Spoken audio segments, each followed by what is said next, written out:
Welcome to the Meta Woman podcast. We address the issues, opportunities, and challenges facing women in the development of the metaverse, the biggest revolution since the internet itself. Every week, we bring you conversations with top female talent and business executives operating in the gaming and crypto industries. Here's your host, Lindsay the Boss Poss. The Meta Woman podcast starts now. Hello, and welcome to the Meta Woman podcast, part of the Holodeck Media Podcast Network. I'm your host, Lindsay the Boss Poss. From struggle to success, we're covering it all. To our returning listeners, thank you so much for supporting the show, and for our new listeners, welcome. I hope you enjoy. Joining me this week are Max and Jack Wink from Lunchbox Entertainment. Longtime listeners may recognize that Jack and Max are our first male guests. And also, take a bet for how fast I say Jax and Mac or combine your names. I just know that's going to happen early on. The goal of Meta Woman is not only to highlight what so many of the awesome women that I've had on are doing in this space, but also to highlight work that's relevant for building a more inclusive space for everyone. We want the future of gaming to be better and look better than it might be today. And so I want to bring on people who are committed to that, as Max and Jack are. I'm so excited to share with you all what they do and get into some of the issues that they're taking on. But Max and Jack. Thank you so much for having us. Tongue twister. Welcome to the show. It's not your fault. Thank you. Glad to be here. Yeah, it's great. Great to have you. To start, I would love for you to introduce yourselves and give the audience a bit of background about you and your story and what you do. Sure, I guess I can go first. My background's actually been in gaming pretty much my whole career, but mostly on the content side. It was started at working at a Discovery subsidiary called Web3 at the time, or Vision 3. Was a video producer there for quite some time and worked with Adam Sessler, who came from G4. Then made my way over to Twitch, where that's when I learned about internet communities and how communities form around content creators. And then worked at a management company that repped those streamers, those gamers on Twitch, and then decided that I should join Jack in making a video game for the first time. Yeah, and awesome I come from more of the crypto background, early investor in Ethereum, big in those guys, especially some of the stuff that was going on with like Consensus, Spokes, that type of thing. And then also big gamer. Me and Max grew up with games, playing a lot of different competitive ones, a lot of the different like mod communities that existed. So it kind of always made a lot of sense when crypto got introduced to more of the mainstream that like, okay, this is definitely going to be applicable to gaming. And it wasn't until about this last year we're like, all right, it's in a pretty good stage where it could really create like a seamless experience for new players and be really better for gamers generally.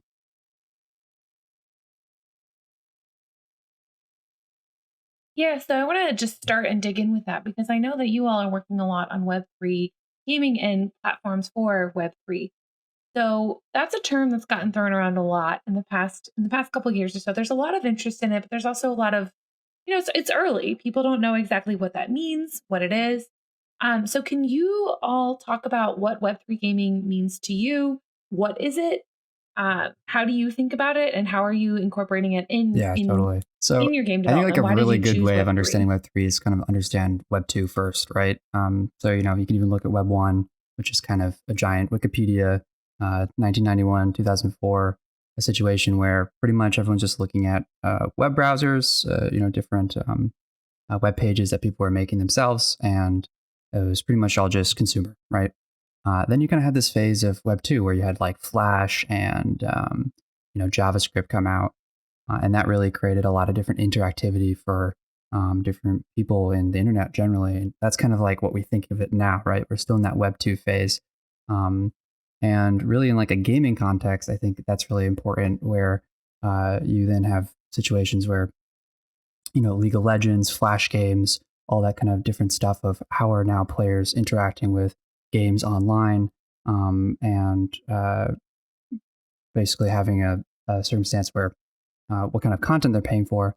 And really, like with Web3 in general, it's all about giving more ownership over to everyone, ownership over all users of the internet. And when Web3 really comes around, it's hugely about how can we give players more ownership over their digital goods, over their different items that they're purchasing, as well as receiving from being really committed to a community or a game.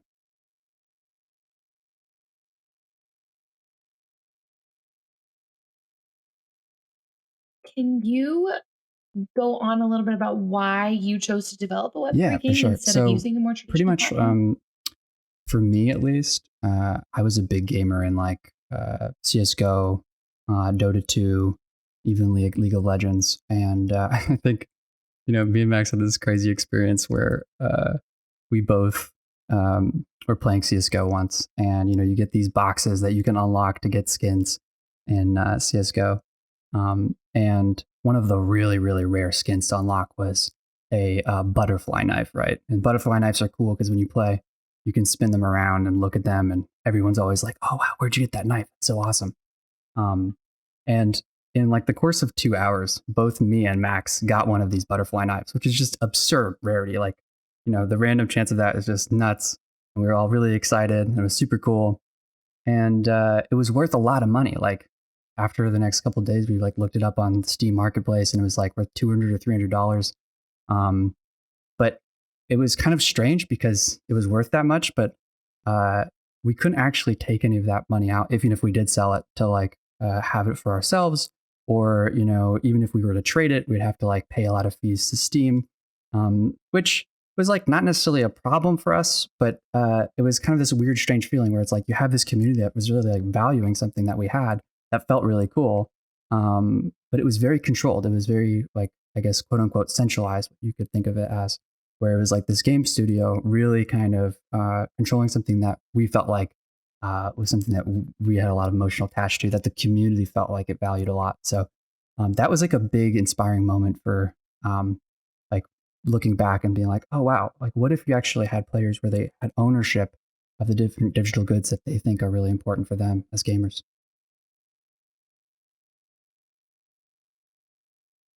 Okay, so it sounds like for you that cutting out kind of the middlemen in the game to player relationship was a really important aspect of blockchain technology, of Web3, Definitely. of crypto. Is But that I fair to think it say? goes even further, right? So, So I would say okay. like So once goods are you going straight from player to are owner. able to Okay. not have such a centralized authority declaring what's valuable and what's not, right? So once you're giving over a little more control over to the player, Mhm. a little more ownership to them, then you actually can start creating systems that are incentivizing different behaviors and valuing different parts of how players interact with games on a larger scale, right? So I think that's what's really exciting about what we're trying to do is once Mhm. you kind of allow players to take different, um, like maybe digital content that a game is giving them, and they're able to transact it with other people and find value in it in different marketplaces, then you can actually start valuing things like players' skill and even players' community behavior and commitment to contributing to that community. So that's really was like a huge reason of why we got inspired to make our game Sirocco, which is how can we look at cryptocurrency in a way that we can value players' MMR, their skill level, the quality of how they're playing our game, as well as like how they're contributing to it. Mhm.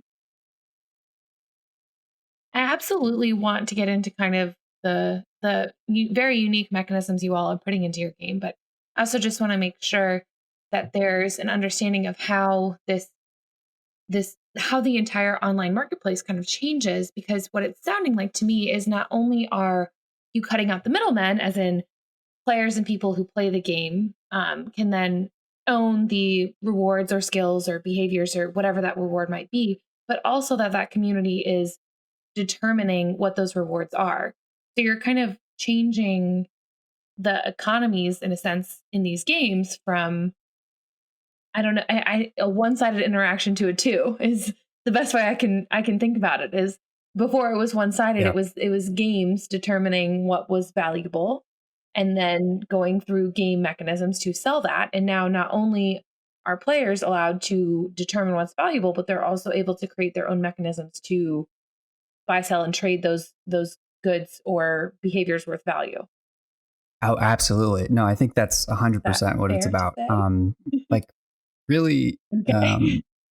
it's kind of sad because there's a lot of negativity around Web3 right now, particularly because, we can kind of talk about this later, but there's a lot of issues with scams and NFTs and all that kind of dynamic that's going on in the world right now. But really, if you look at what Web2 gaming is right now, which is kind of the free to play business model, is it's very exploitative, and it's actually you can kind of think of it. Mhm. I almost personally think of it as um, it's it feels even a little bit dirtier than what's going on in NFTs now. Not all games are like this, but if you look at a lot of like how mobile games look at getting players to make purchasable content, right, to purchase digital items, it's really trying to exploit people's sociology to get them Mhm. ultimately just to purchase as many different digital goods as possible. But the player never has any of those digital goods. They have no ownership of it. They have not a lot of agency over how they can use those things.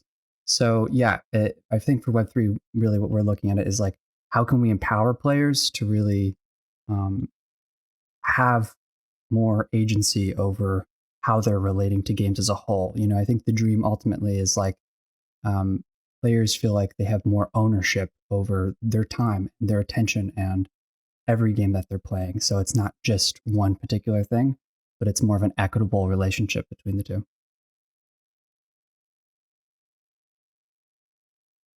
That makes sense. And as someone who previously worked in tech policy, I can tell you that the Yeah. loot box slash slot machine style games are definitely Yeah. some of the most of interest to regulators at the moment. So there might be some disincentivization there to also move away from that from a development perspective, or hopefully there will be. Max, I want to ask you a little bit about this because you are someone who has worked on kind of the partnership side, the community building side. So how do you and Jack has covered this a lot, but how do you foresee this having changing kind of the way we think about gaming? Like how does this fit into the idea of the metaverse? How do you think companies and players themselves will adapt and progress as we move more into Web3 style gameplay? Yeah, I think it's actually going to have a pretty profound impact that we really won't probably see, um, really come to fruition for quite a few years. I guess kind of like on a high level, what we kind of talked about, like the transition between Web 2 to Web 3. One of the things that Web 3 really um, brings to the internet is an ability to monetize um, things built on the internet without advertising.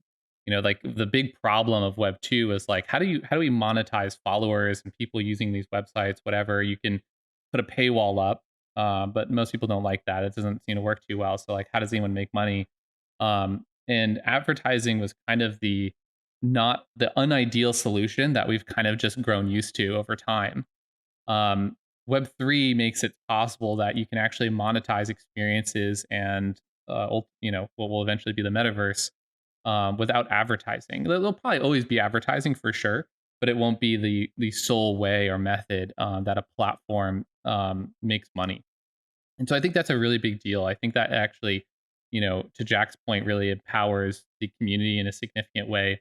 But I think it also means that the metaverse is a uh, something that is more complicated than just one company making this massive platform where everyone exists in kind of like this 3D world. I think that's actually less likely to be the future we see because of what the technology provides.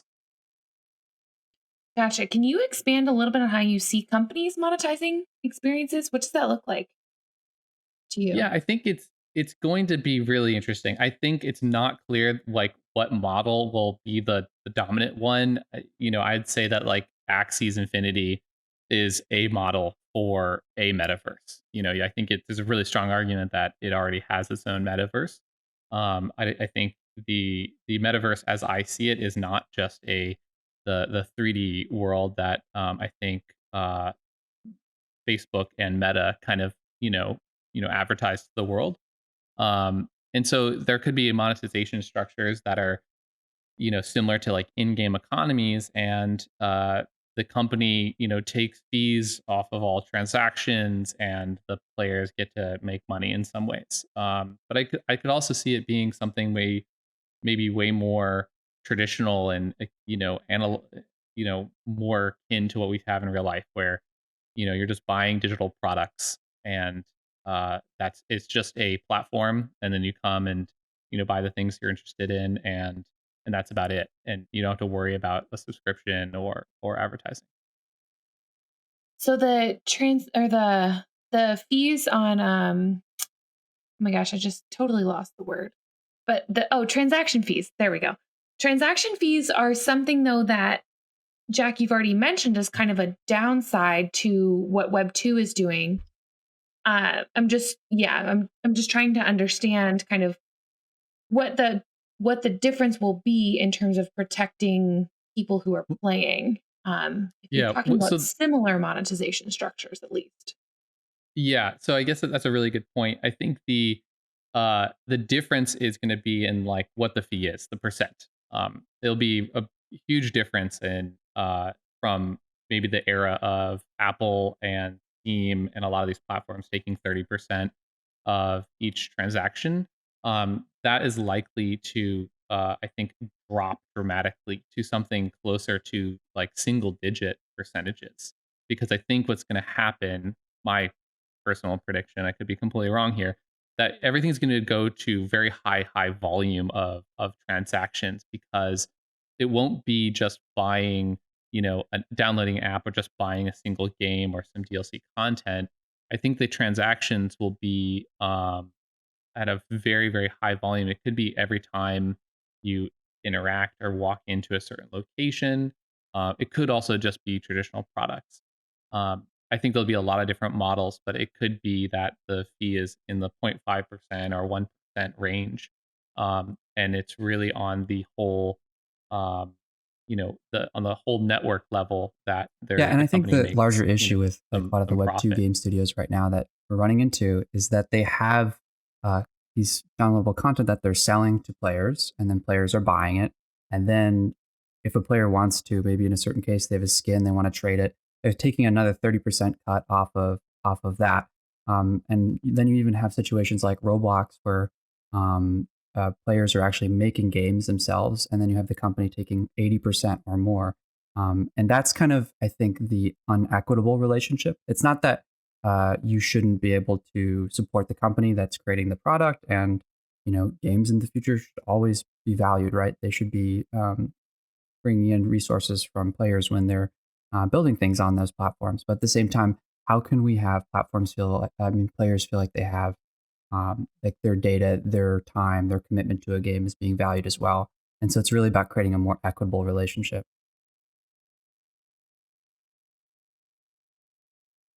Okay, that makes more sense. So it's almost, I mean, and I hesitate to use this exact framing, but it's almost like a tax rather than a percentage cut. Like it's the way I see Roblox and other platforms is almost like they're taking ownership. Yeah, this is, I guess, exactly what you're saying. They're taking somewhat ownership of Yeah. your digital goods and your digital property, whereas this is more so I don't know, a sort of, yeah, a It's a small tax, tax. like I a think sales it's tax.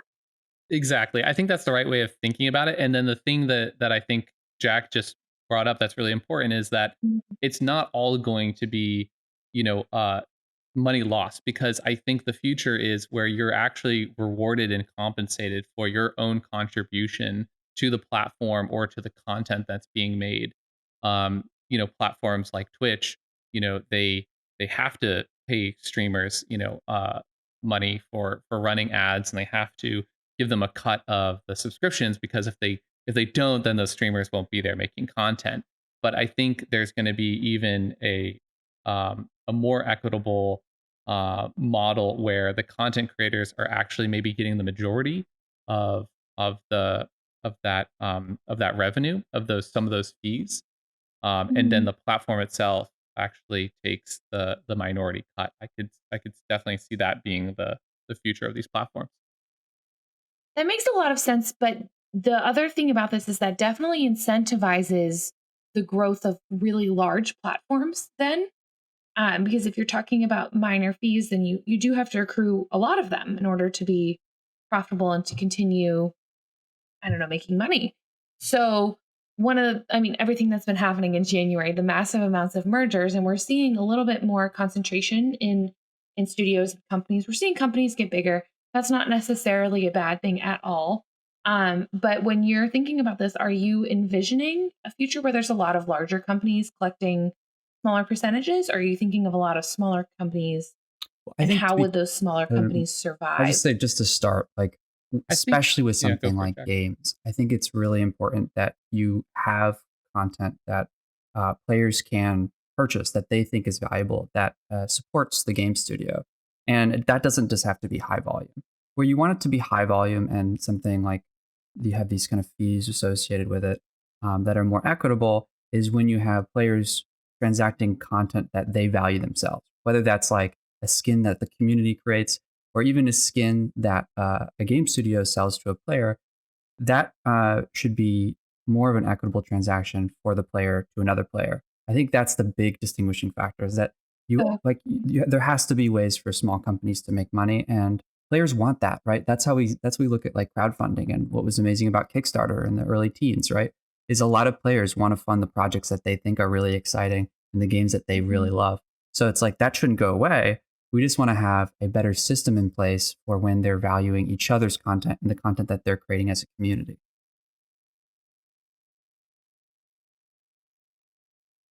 Okay, that makes a lot more sense. So, yeah, that's exactly how small businesses would survive is by selling their goods to people for Yeah. and not having an enormous cut taken out of it. Um, okay, yeah, that makes sense. Okay, well, we have discussed the economies of Web3 at length, but what I really, really wanted to bring you all on for was to talk about the mechanism that we talked about when I first met you all. So this is the big thing that drew me in that made me want to bring you on this podcast was you all talked a lot about incentivizing good behavior as a way to kind of root out toxicity from the jump. So I just would love to hear that the whole spiel again because I think this is really cool. It's a really great thing to share. So tell me about that mechanism that you built within your gamer that you're working on. So we're really excited about not only just what happens with transacting, different community created skins and things like that, which we think Web3 will empower really well. But there's also this other element where once you have communities that are able to value each other's goods, how can we as a game studio then promote good behavior in our community with some of those different currencies that we're creating, right?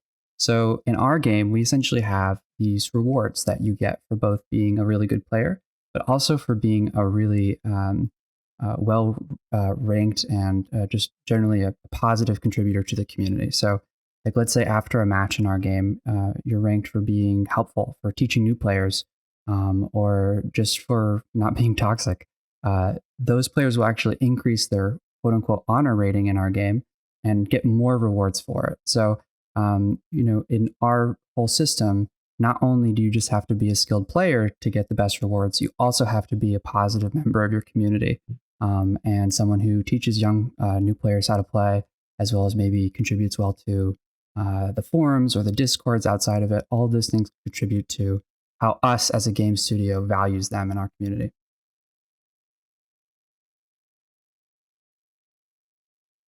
And to add to that, the what we've really observed is that just banning people or removing ways for people to communicate is not a great solution to having a better, richer community. You throw a lot of the good out with the bad when you do those things. Obviously, there's some behavior that you want to get rid of and remove, and banning will always be a thing that exists. But adding a positive incentive for anyone, any player to be a little bit kinder or to really be meaningfully helpful to other players. And there's a real upside to treating people well around you. We think that will be a really great and powerful incentive, but it still won't solve all the problems. We're still going to have some toxicity. And one of the things that I observed when I was at Twitch, because this has always been a huge problem for Twitch and something that Twitch really cares about to really make sure that that chat on their platform is as fun and constructive as possible. And one of the things that I learned watching communities on Twitch was that a role model is critical to having a really healthy community, a positive community. And so if you have a positive incentive that then encourages more people to be the role model for the rest of the community and to show that this behavior is the one that's rewarded, this is the behavior that we want to see here in this community, that does more than any type of banning or threats against a community to actually just be positive and having a good time and enjoying the conversation. And so, though we're talking about incentives, the problem is more complicated than just that. And I think the solution is really in kind of identifying those people and using the incentives to really make their efforts worthwhile. But it's really, it will always come down to just, communicating and working with different community members. There's two things that I want to just point out again for everyone who's listening. The first is that I think it's brilliant that you're offering a reward for helping new players. I am someone who is not into hardcore gaming, but one of Right. the biggest reasons why is because I'm terrified to start. um, that barrier to entry can be really high, especially if you don't grow up with it. And I did not grow up with gaming in my household. And as an adult and even as a teenager, I never felt confident enough to pick up a controller at a friend's house and give it a go. So I think that that is a huge kind of barrier to entry that you're directly addressing. And the second thing is I like the approach that you take to banning, because I also think that the more you ban people, the further corners and the further dark places you're forcing them into.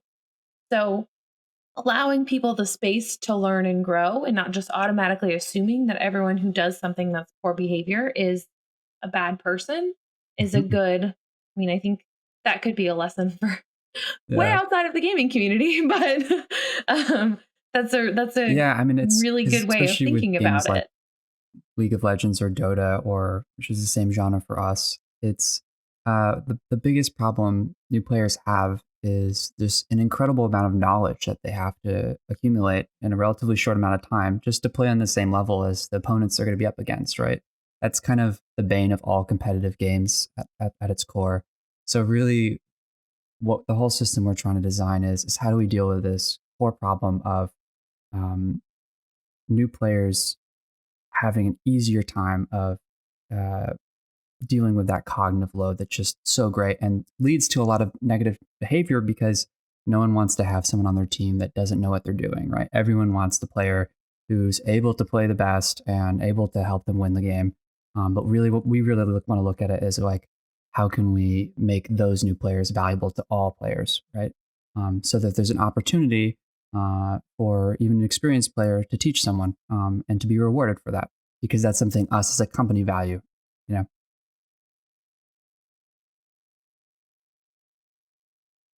Yeah, I really do just think that that's a revolutionary approach. I mean, I live with a gamer, and I've seen him quit several times when he's working with really young people Right. or really inexperienced people, just giving up on it super quick and not taking that time. And part of it is understandable, right? Like you want to log on and you want to play it's like, I play I play a lot of basketball, and it's hard playing with 7-year-olds. um, it's sort of similar in that regard, but it's also you're right, it can be totally rewarding and valuable to actually take time out of your day to do that for someone else, and then you're only making the community better. So I think that that's a really, I'm basically repeating everything you said, but I think that that's a really, really revolutionary approach to the way that a lot of things are done. Yeah, and also just to add And really I quick, like I that think that's the one thing direction that's you're going. important is that Mhm. you give players options, right? Mhm. So whether your partner is someone who, okay, maybe he only wants to play with competitive players, and that's fine. We can give them the option to do that. But maybe if they're more open to playing with new players, Right. or even in the case of Mhm. like women who deal with a disproportionate amount of harassment and toxicity when they're gaming, like maybe we could have a pool for players that are really prioritizing having a positive environment for them to learn in or for them to play in. So I think that's a huge important part where it's like, how do we create spaces for people that are looking for certain experiences? Right. Well, and that is one benefit to the approach that you're taking, is that you're able to differentiate those people within Exactly. the experience and actually provide them with what they want. Um, which I think it, the whole here on the whole, it seems like what you all are doing is trying really hard to listen to audience feedback without letting, because this is the problem with game development, right? There's always a lot of audience feedback. Nobody ever knows really what to do with it because the audience is not always a game developer either. So it can be hard to give everyone exactly what they want. But I feel like what you're doing is breaking it down into smaller chunks and allowing people to kind of choose their own experience and saying, if this isn't what you want, try over here. And if someone can't find exactly what they want on your platform, that's you're going to have those people. But on the whole, you're allowing everyone to have a more differentiated experience than just one simple, straightforward game. Yeah, absolutely. And I'd say in addition to that, it's really important that we make some meaningful progress in this direction out of the gate because culture forms quickly and cultural norms around a game and a space are going to form relatively quickly. And it'll be really important that those norms are positive. I've seen that in multiple games that when they come out, if you look at the community and culture around Counter-Strike or CS:GO versus the community and culture around Valorant, they're worlds apart. But you could argue that they're almost the same game. They are direct competitors with each other. And so, like, how is that possible? Why are those dramatically different communities and cultures? And I think it really comes down to like the norms of communication and what's acceptable for talking or communicating with your team. Because I see a lot more female gamers playing Valorant than I do playing Counter Strike.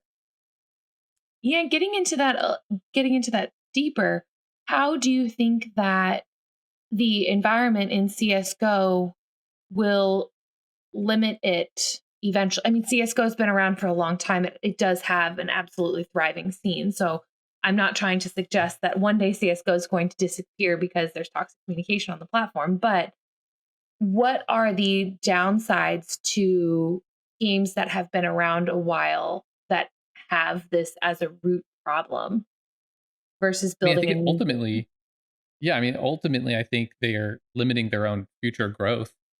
Uh, the number of people that they can potentially attract to play their game is hugely diminished if the community and culture around your game is just not appealing um, to an entire gender.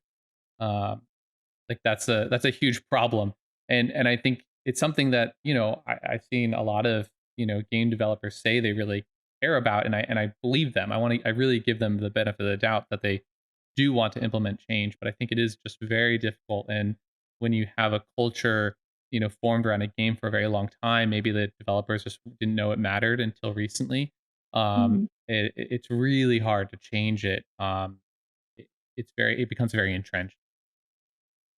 Do you all feel as if this is a function of Web 2 versus Web 3 gaming, or do you think that Web 2 can adapt and is it possible to incorporate some of the elements that you're working on incorporating to build communities in a different way?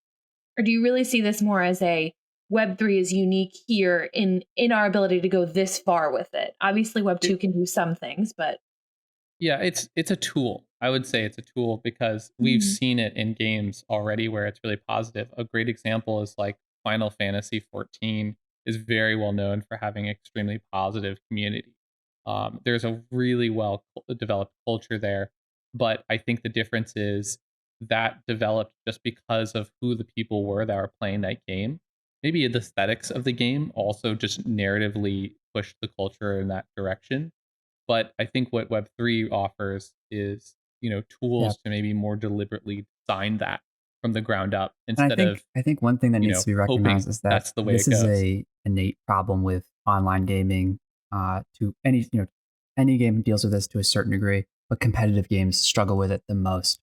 And the problem I think for a lot of Web 2 games is that uh, a lot of their monetization strategy, a lot of the systems they have in place are kind of structured around this one-to-one relationship with the player, where the player isn't able to value, um, you know, their own contributions and different aspects of like their skill and different currencies that they're accumulating in game. Right? There's just not that structure in place. So I think Web 2 games could do it. It would just take a lot of rebuilding. I'm rethinking. No, I was Okay. done. So, yeah, go ahead. Oh, okay. Okay. I just wanted to make sure that I got that. So, yeah, I want to put a fine point on this, but what you're saying is that there's a better opportunity to bake inclusion, diversity, equity in from day one on Web3 because there's Yeah. more of a two-way marketplace than it is to adapt those tools into current Web2 games. Yeah, I think Although there are there's some some things tools that that they Web2 games definitely can have do. at their disposal. Like you could look at different ways of, um, using skins in order to reward players. I think those things could fit in Web two.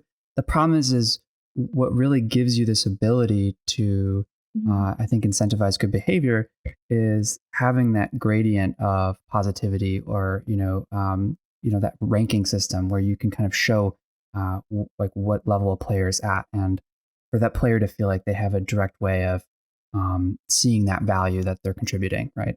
So I just think that takes a lot of work, and what's so exciting about cryptocurrency is that you can really implement that pretty easily. It's much easier than just trying to have a giant centralized server that you're, um, you know, creating this new kind of profile system for players on. Okay. Okay. That makes more sense. Oh my gosh, this has been so interesting. Okay. So I want to broaden the scope a little bit um, with crypto, Web3, all these other things. And you brought it up earlier, Jack, that NFTs have been a big part of this. And a lot of what we've been talking about with trading digital assets, that obviously is essentially what an NFT is, singular tokens that are of value in some way. So there's been a lot of backlash to a lot of these concepts. And you all, as Web3 developers, have this risk of imposing similar backlash upon yourselves just because there's been a lot of negativity in internet communities about this kind of development. And some of it may be rightfully put out there. Just there's been a lot of crazy stories. There's been a lot of scam stories. I think that there's a lot that also gets overlooked because it's not as exciting and scandalous to cover in the news. But how are you all thinking about your messaging around this, what the current environment looks like for NFTs for Web3?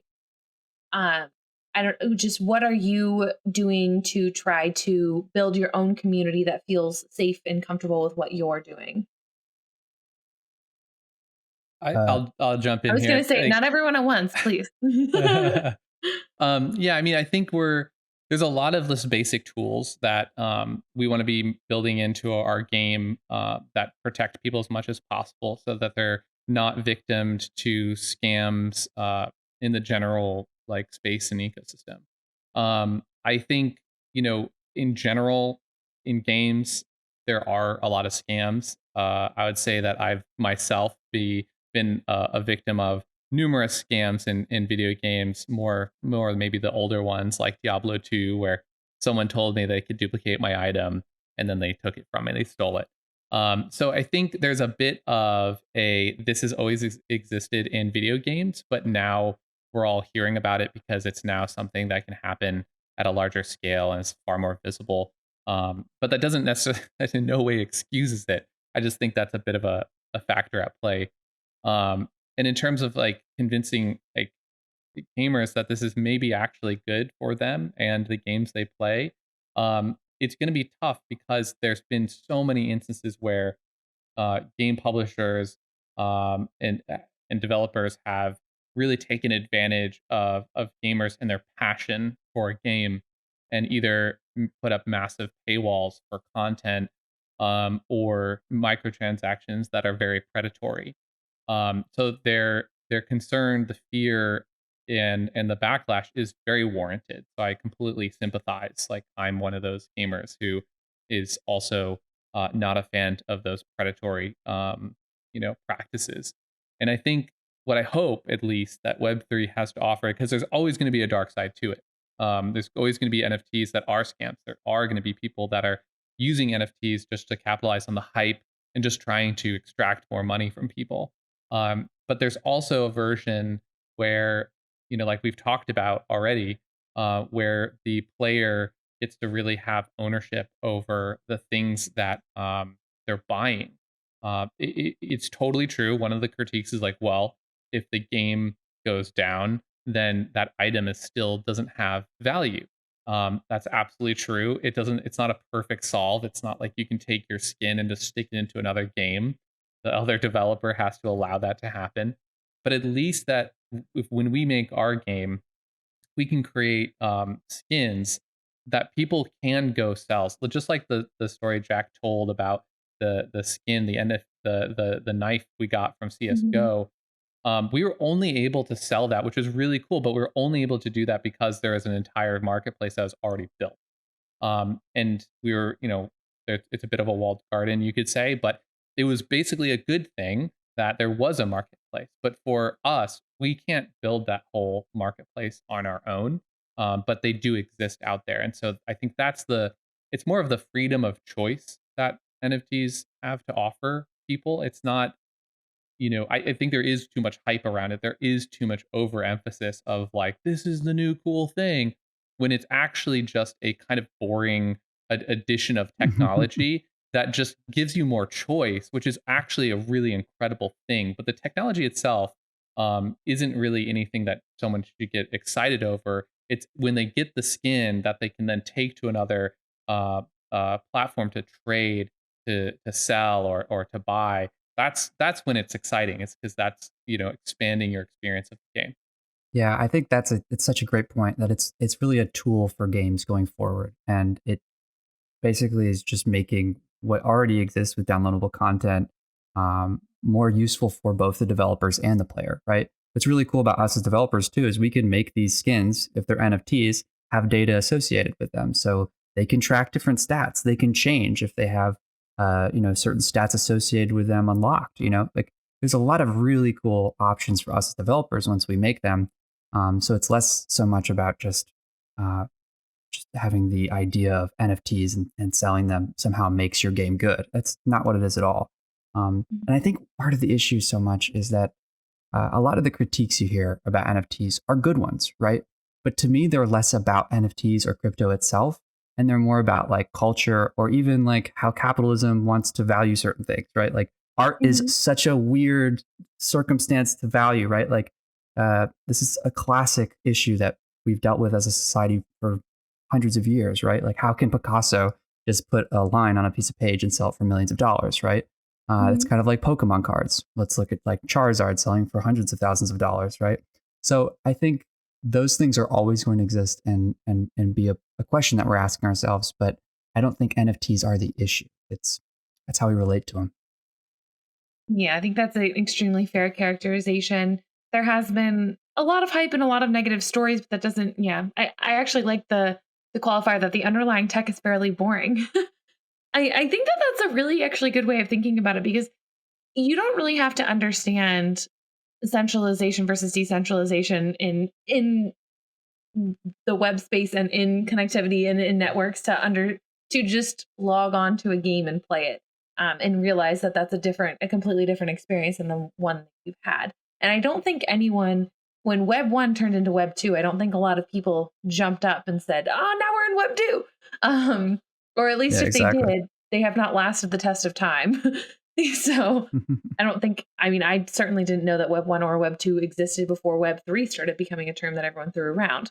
Um, so I like this idea of a more boring transition. I think that that's it's a good way of looking at it because the average consumer doesn't need to know the underlying tech and all of the technology that it's built upon in order to just log on and enjoy it the same way that we have so far. Yep. I wish it was more boring than it is, but here we are. Well, you can Once thank once I Twitter saw for all that. the hype, yeah, exactly. It's all Twitter's fault. I say that as someone who loves Twitter, by the way. That's why We I'm all Yeah, totally are. same. qualified to critique it. Okay, so I do one last segment at the end of the show, but before we get into that, I want to do a quick summary of what we talked about. So we started with a long, or not long, but we started with a good history and a good understanding of what Web3 actually means. So we went from Web 1, static pages, to Web 2, more flash and interactivity, to Web 3, which is with its decentralized platform, allows ownership for users all over the internet and gives people better ownership of their digital goods. Also means a two-sided marketplace, so players are both able to own their own items and decide what is valuable when trading those items. When it comes to companies moving on to more Web3 platforms, we talked about how there's going to be a different monetization structure. Transaction fees will drop. So companies, there will be more B2B, B2C, and C2C transactions. This is what I really got out of that, is that it's actually a chance for all kinds of different transactions to take place rather than logging on to a platform and having to go through that platform's transaction system, which can be quite, I don't know if predatory is the right word, but quite harsh, I suppose, is a better way of saying it, on its users. So companies will be able to make money all kinds of different ways, whether it's a small company directly taking ownership and selling goods, or a large company collecting a small, digital tax or kind of sales tax on the sale of a great net of goods or transactions. We talked a lot about the thing that I was most excited to talk about, which was the way that you all are developing your game to reward good behavior, both and to kind of address some of the root problems that we see in gaming. One being the entry of new players and that huge barrier to entry, creating a space for that, while also maintaining a space for competitive players. So allowing different audiences to have different experiences depending on what they want. Talked a lot about having role models and as an alternative to banning, allowing people to actually see what behaviors are rewarded to help grow the community and build it in a positive way. We applied that a little bit to what Web2 games are doing, but largely and these days, it's just kind of easier to build something new where it's not a problem in the first place. That doesn't mean that there's not things that Web2 games, and especially legacy games that have been around for 10 or 20 years, could implement. And I think you all have great ideas on what they could implement, or at least a framework for what they could implement. But it is obviously harder to do that on legacy systems. We also talked about how it's harder because they can't create profiles in several different places. It's one centralized system where people are constantly acting and transacting. Makes it a little bit harder to incorporate some of the elements you're working on. And when it comes to the metaverse, crypto kind of as a whole, gamers have to be kind of shown what's good for them and also shown that they don't need to have an opinion on the underlying tech, that it can be a seamless and boring transition for them, and how Twitter has so far ruined all of that. But for the last little bit, I like to ask all of my guests to do a moment of reflection. So this is a chance just for you to think back on what you've done, what you're happy with, what you're maybe unhappy with. I'm looking at you, Max, and the Diablo scam. And just I would love for you to answer this question. What is one thing you would like to tell your younger self about getting into the gaming industry and being successful?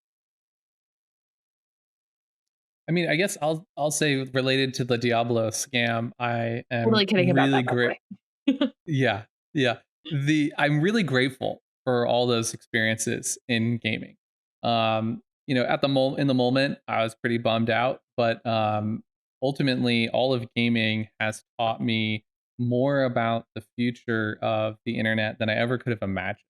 It really has, for me, been a microcosm for communities, how culture forms, and what I see as being kind of this next really big chapter on the internet. So I think that's something I'm really grateful for, all the positive and negative experiences.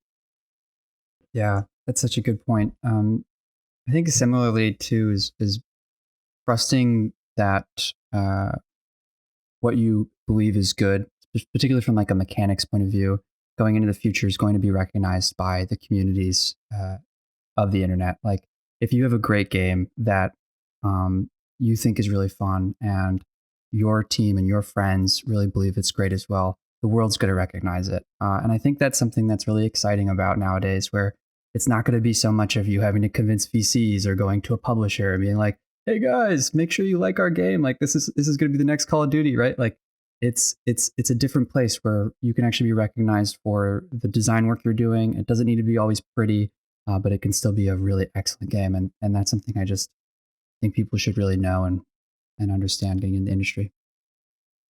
Well, this has been such a great episode. When I was preparing for this, I kept thinking about, have you all seen Little Rascals, that movie from our childhood? The, Oh, the yeah. end, the end portion, the He-Man Woman Haters Club now accepts women. I kept thinking about that when I was writing that and having you on as the first male guest.